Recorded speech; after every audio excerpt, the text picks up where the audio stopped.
gonna try to go to submissions from there, okay? A lot of people, they talk about position before submission. Yes, that works a lot of the time, but the fact of the matter is, if you can finish somebody in any position, I think you need to try to do it. And that's what I try to do in a lot of weird positions.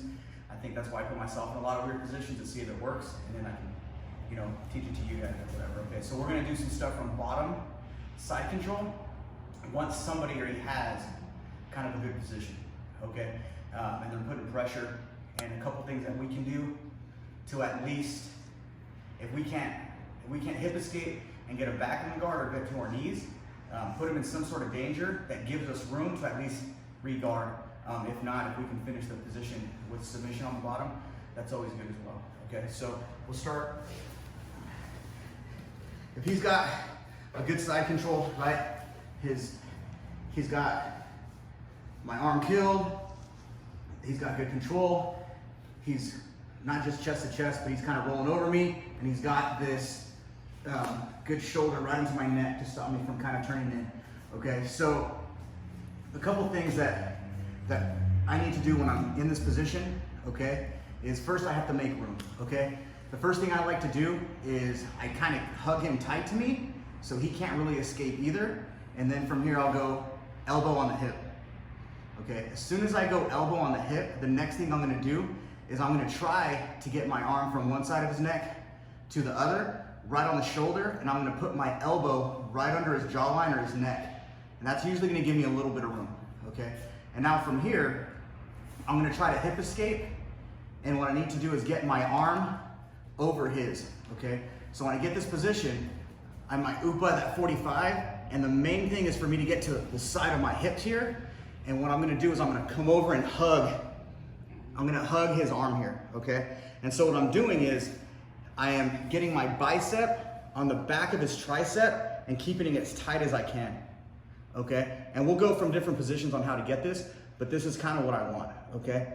As soon as I get this position here, because I'm on my side and I'm not flat, he can't really, I'm posting with my back foot right here at this angle. When he tries to drive me down, it's kind of hard for him to do because I'm posting and I'm putting that pressure at that 45 up at an angle towards him. So once I get this position, I'm gonna keep this tight, and what I wanna do is I wanna be able to swim my arm to the inside here, okay? If he's doing a really good job, I'll put my arm, if I can't just get this position here and I can't get my arm to make room, I'll put my arm on the inside of his bicep and I'll swim here, okay? So all I'm doing is, I'm still trying to hold on tight here, right? I can't get that position. I'll move my elbow down, and I'm gonna try to bring my thumb into the inside of his elbow or his bicep, okay? And all I'm gonna do with that is make a little bit of room, okay? I'm not trying to push it away. I'm not trying to muscle his arm up. I'm just from here to get this position enough to get my hand on the inside, okay? Once I get that position, I'm gonna go back up here, and I'm gonna grab my bicep or my tricep, but still over his shoulder here. So if he puts his arm up, this is what it looks like. Put your arm up more, just like that, okay? So now when I get this position, I'm putting a lot of pressure down with my elbow, not just down here, down towards his back as well, as I'm grabbing my figure 4 position. Now when I get this position, my arm is gonna be on his elbow, and even if I put my forearm against his bicep, it's almost like I'm trying to do a bicep slicer. I'm putting that kind of pressure here, okay? So now from here, when he tries to move, and even if he tries to escape and like sit up, I'm controlling him. He's not going anywhere, okay? I've broken his posture.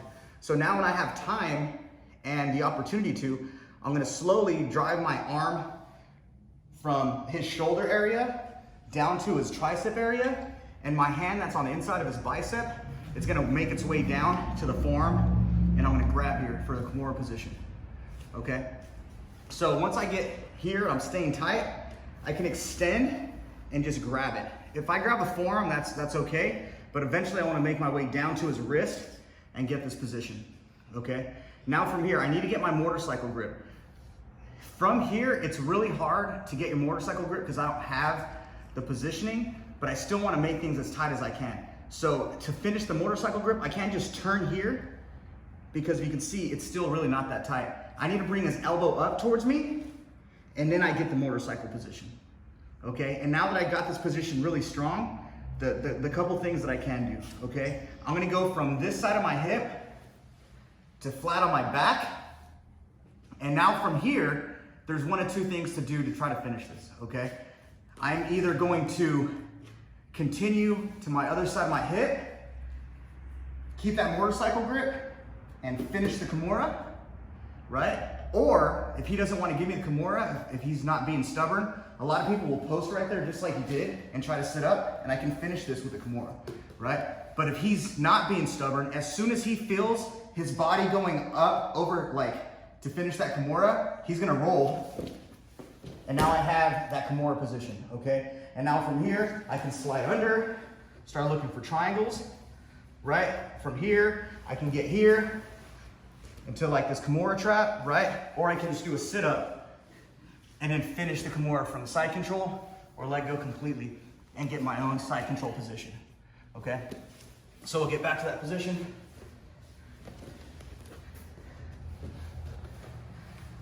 Now, if he's slowly getting into side control, I don't need to make room. I can already just get to this position here and come over and then make my way down, okay? So the other way to get this position is I still wanna get flat to my back, but that's only to get that roll done, right?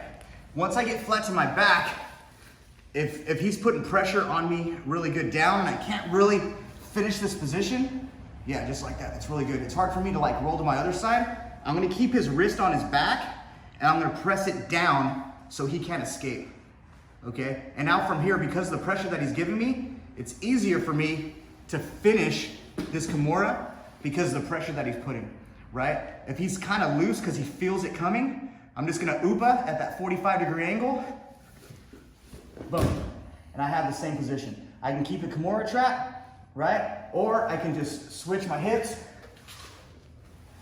and come up into my own side control, whatever side control you guys want to get, okay? So if his arm is behind your neck, I need to bring that arm into my thumb into his elbow or that bicep to make room to swim so I can get that figure four. Or as he's passing, that's when I have my hand on his bicep, hand on that shoulder, and I reach over and go straight to it. Okay, so those are two of the positions to get from there. Remember, when we're ooping, we want to get that 45. If he's being really stubborn and I can't finish the Kimura for whatever reason, take the sweep or the reversal, okay? But you need to hit that 45. If somebody's way bigger than me, I can't just roll over to the side perpendicular to me and expect me to get it. I have to get that 45 because that's the way that the Kimura is going to get the submission, as well as it's easier for me to upa and get my strength that I need to roll on top. Okay, so let's work that Kimura and then we'll also get to an Americana first.